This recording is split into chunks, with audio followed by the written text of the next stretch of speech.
Assalamualaikum warahmatullahi wabarakatuh.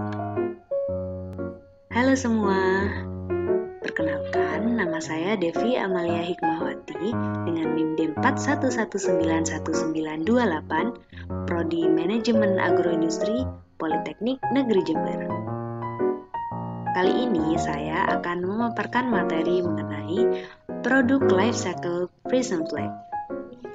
Frisian Flag Indonesia adalah pemimpin pasar di industri susu Indonesia yang menyediakan produk susu terlengkap untuk setiap tahap kehidupan, mulai dari susu ibu hamil, susu anak-anak, dan susu untuk keluarga. Frisian Flag telah menjadi bagian dari pertumbuhan Indonesia dengan merek susu pertamanya yaitu Frisian Flag atau yang lebih dikenal sebagai susu bendera yang diimpor dari Belanda. Ada 4 tahap dalam siklus produk Frisian Flag. Tahap pertama yaitu tahap perkenalan. Frisian Flag pertama kali berdiri di tahun 1870-an ketika para peternak bergabung dalam koperasi peternak sapi perah di seluruh Belanda.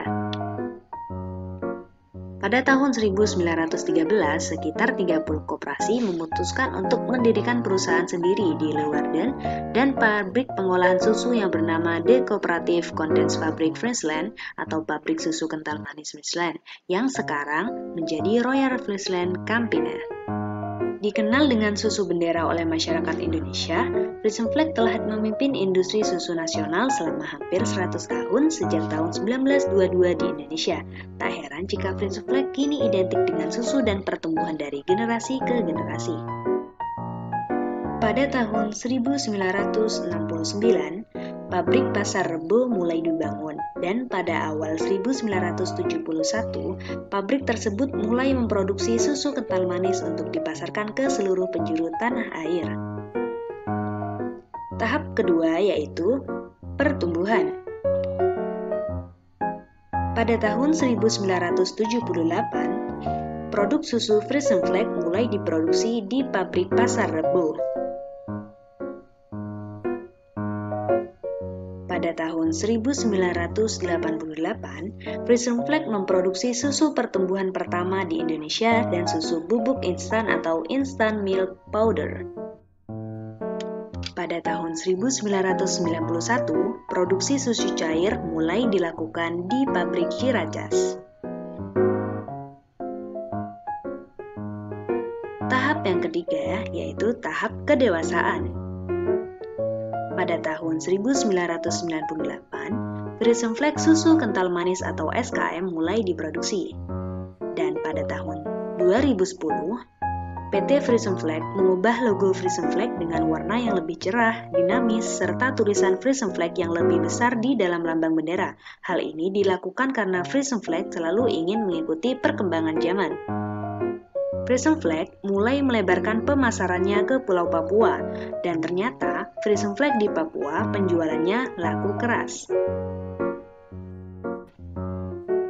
Pada tahun 2012, Frisian Flag dan Senuts atau Southeast Asian Nutrition Survey diluncurkan di Indonesia, yang bertepatan dengan perayaan 90 tahun Frisian Flag.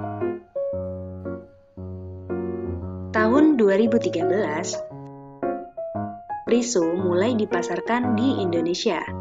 Tak lama berselang, tepatnya tahun 2014, Frisian Flag meluncurkan kemasan baru berupa FF Suprema.